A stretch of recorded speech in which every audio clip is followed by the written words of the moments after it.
Hello, everyone. This is Tom Fox back for another episode, and I'm absolutely thrilled to be back with Roxanne Petras. And today, our guest is Karen Otto. Karen, first of all, thank you for coming on to the podcast. Thanks so much for having me. And Roxanne, I'm going to pitch it over to you. Thank you so much, Tom. Karen, this is an absolute treat.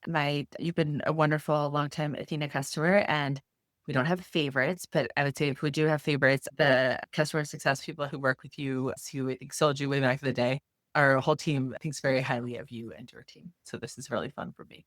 Oh, that's so kind. The Athena team is just, your team has been so fantastic since we started working together. So this is a pleasure. Thank you so much. Let me do a quick intro of you, and then you can tell me what I missed, and then we'll jump into some best practices in particular around compliance training and running compliance programs. But to start, I have your LinkedIn up here because the title was long and I was like, I'm going to get this right. You're the Senior Managing Counsel, Legal Compliance at Unity Technologies.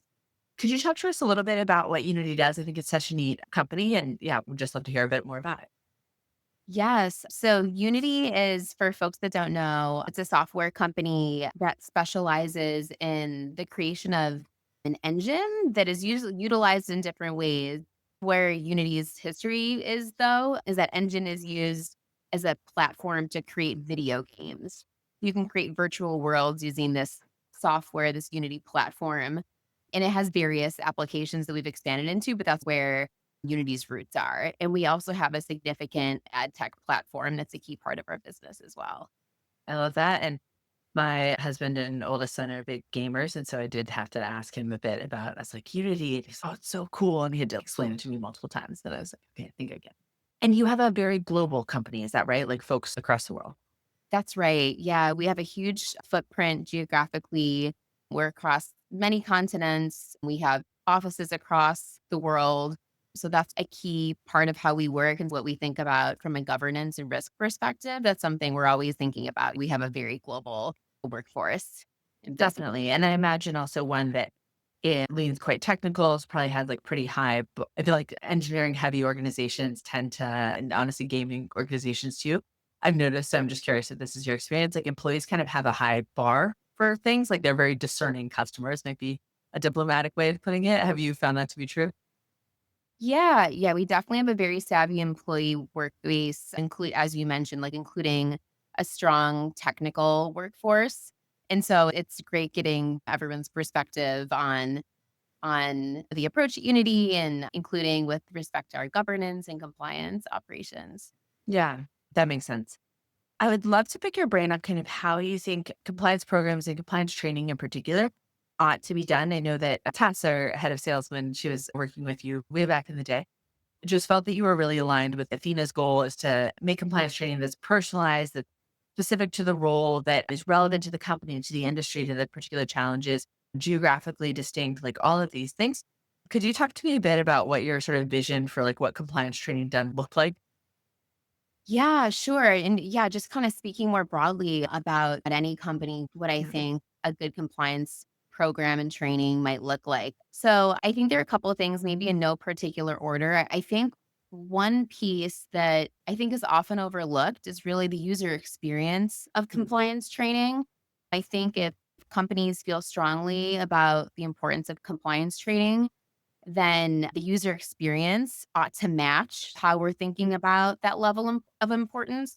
For example, if something is viewed as really important, but it's not translating because the experience for employees is poor, then you're not effectuating what you really are intending to. Just as a Mm. couple examples, one is the content sort of old and dated, or is it interesting and captures people's attention? So in terms of the freshness and relevance of the content, things like platforms, right? So at a lot of companies, what I've seen is compliance training for different subjects across up to 5 different platforms, right? So you have employees Yeah. using multiple platforms and also launching trainings at different times of the year. So maybe this is not at Unity, but just doing broadly at other companies. Security's launching a training, and then 3 months later, legal's doing an anti-corruption training, and then 6 months later, there's a privacy training, and they're not on the same schedule. So from the employer user experience perspective, it's very disjointed, kind of confusing, and just wonky, right? Like kind of clunky.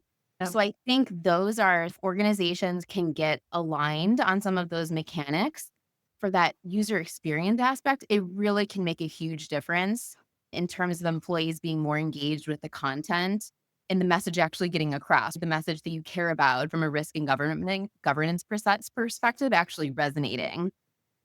I love that because I think to me, what you're describing is having this very design centric approach and viewing the employee as the customer and recognizing that compliance actually isn't the customer. So I'm curious if this resonates, but what I hear a lot from compliance leaders is like, Karen, you are probably not the one who needs the training most, right? Like you're deeply steeped in the subject matter, but you might have a new engineer who joins, this might be their first job right out of college.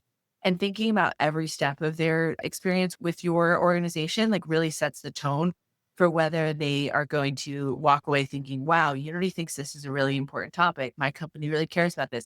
I ought to come to Karen if I have a question. Is that kind of what you're saying, like a sort of design centric, employee centric approach to this?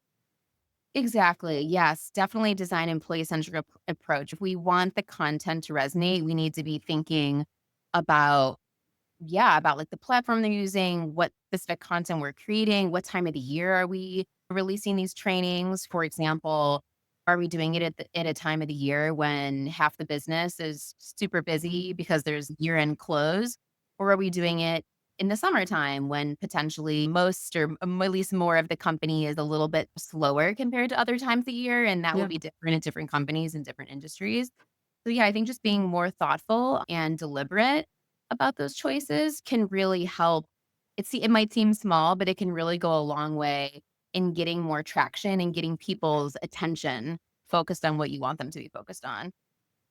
I love that. A long time ago, I was in the army and took a lot of compliance training called check the box training. And that's kind of what inspired starting Athena. And your point on signaling in particular, like what the content signals, like I used to think it was essentially felt like the army was kind of dropping like a dusty PowerPoint on my desk and being like, read it. We care about this. And you're like, okay, like it doesn't seem like the most branded, thoughtful, new, modern. And I think employees are just so perceptive as to those little things that signal, is this important or is this more of a check the box activity? Exactly. And I think different companies have different energies and Yeah. have different ethos. There are different ethoses at different companies.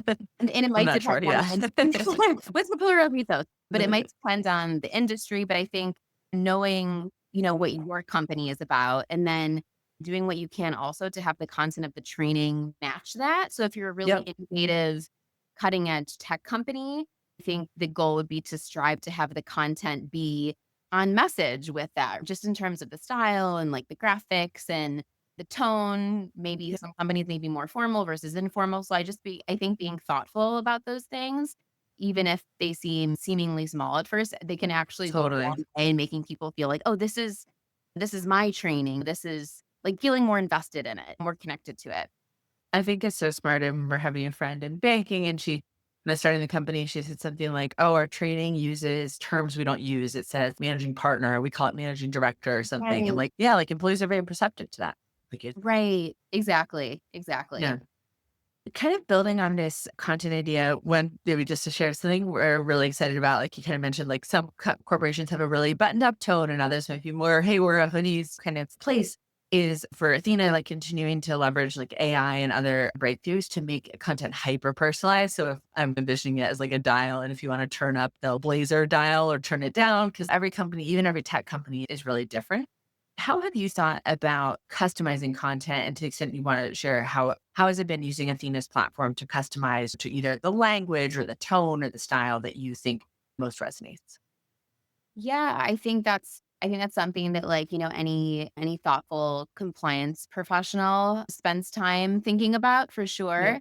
And yeah, something that I found great about Athena is that ability to customize content and not have a one size fits all approach for all employees and Yeah. including, for example, trying to be really targeted about who needs what training and really asking, does every employee need to get every one of these required? Do they need to get every one of these trainings? Or, maybe they do, depending on the company. But perhaps Yeah. we can isolate. Actually, we think that our sales really this is more appropriate for a sales team. And maybe it's more appropriate for a sales team in a particular region, depending on the risks that you see at a particular company. And I think Yeah. it's been really great having that flexibility with Athena to have that level of customization and targeting.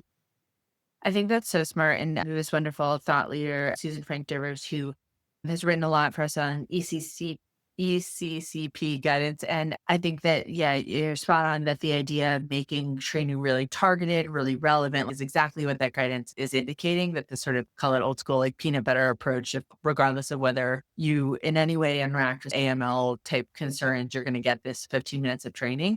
And at least I've always felt, and I'm curious your reaction, that by reducing the overall seat time and making things more targeted, you're actually like increasing the employee's retention of information. Like I think there sometimes can be this false idea of if I put you through 8 hours of training, you learn 8 hours amount of knowledge. And it's no, there are diminishing returns very quickly. Just curious how you have thought about that idea of like really kind of hyper targeted training. Yeah, no, I think that's right. I think that all companies have limited resources, right? And I think the right approach for most companies is going to be to take a risk-based approach.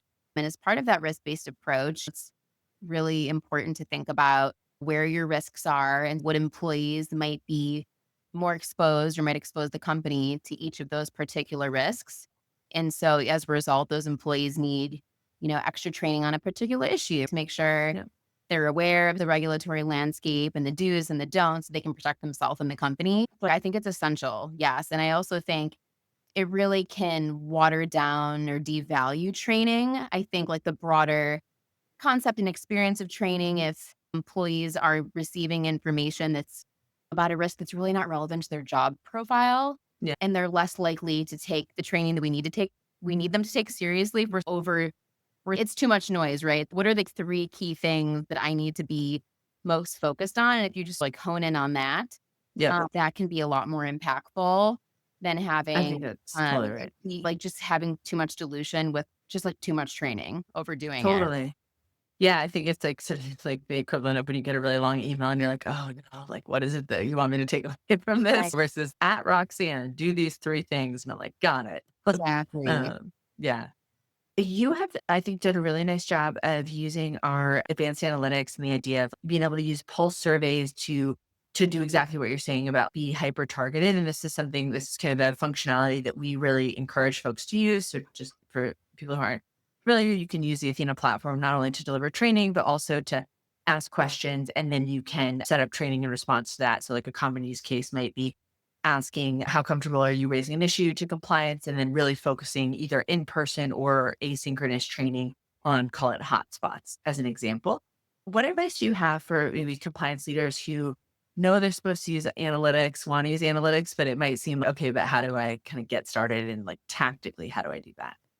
Yeah, no, it's a great question for folks. I feel like I'm lucky using the Athena platform because Athena does make it really easy. But I think for people that, are using Athena or a similar platform, just taking the time to get to know, I'm so sorry, the back end, Right. like the back end systems. And it seems kind of intimidating, but really just like a 15 or 30-minute call with Yeah. someone from the company usually is enough to wrap your head around it.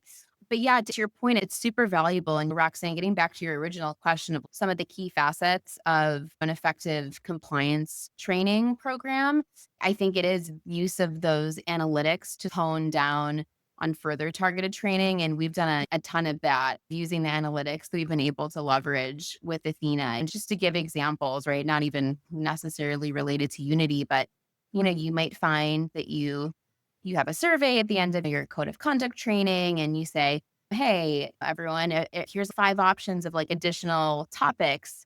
Which of these, if any, would you like to learn more about? And those responses are really valuable. You might learn that you could break it down by like manager versus not manager. Yeah. You could break it down by region. If you're getting certain responses, seeing trends out of a certain region, oh, they all have a similar desire to learn more about A, B, or C. Or it Mhm. might be a particular business unit. You might start seeing trends in the responses versus the sales versus the marketing team versus the product team.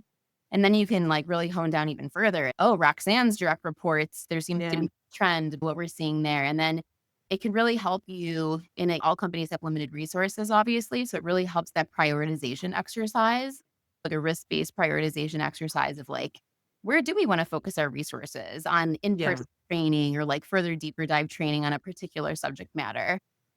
I think it's so smart because at any organization of scale, it's just impossible to say, okay, we're going to go everywhere. We're going to show up at every department, every geography. It's not feasible. And so instead, like really doing the prioritization exercise, I think is exactly what like Susan and others are pointing out is really the guidance for like best practice is identify your key risks and your sort of hotspots, as it were, and then focus efforts there. I think it's just a really clever and targeted approach. Yeah, so it's been really great being able to leverage those analytics that Athena offers. Maybe the last question, if that's okay, which is I just came back from compliance week and I spent a ton of time with compliance professionals. And candidly, I'm always been surprised at some of the war stories they have of vendors just like maybe over promising, under delivering, or having candidly support that is just not supportive. And I think our support team is great. And I always love the opportunity to kind of shine the spotlight on them. Like you've worked with a lot of folks there. What has been your experience in terms of maybe like responsiveness, hand holding? You mentioned like get on a 30-minute call and have someone explain the back end. Has that been the type of support that you've been able to receive from us? Oh my goodness, yes, and I absolutely. And I can't speak to other partners and providers, but I can tell you that so I don't know how easy it is for other people to jump on a call with their partners, but I can tell you that your team has just been so phenomenal, so responsive, really nimble and like receptive to questions and feedback. And yeah, it's just been such a great partnership. It really has. So Athena is a partner we really value at Unity. Yes, we've been really grateful for that super consistent, helpful, responsive support. Yeah, you've got a great team over there, that's for sure. I'm a fan of them. And so similarly, thank you, because I find that from both the product perspective and the like how we position the product, we learn so much from really innovative compliance leaders like you. And okay, what should this product be able to deliver? And so it's like a very neat, I think we end up benefiting a ton from folks who think about what the experience should be, and not just this is how it's always been done. It must be done exactly this way. It's more that let's push the envelope a little bit. Let's really have a very design and employee centric approach. So thank you so much for all of your feedback and partnership over the years. Oh, my pleasure. Wonderful. Thank you so much for taking the time to chat. Tom, I'll invite you back on for some closing remarks. I will have to tell you, ladies, that's the fastest 20 minutes I think I've ever had in my life. That was so much fun watching and listening to you all. Gosh, that was just great.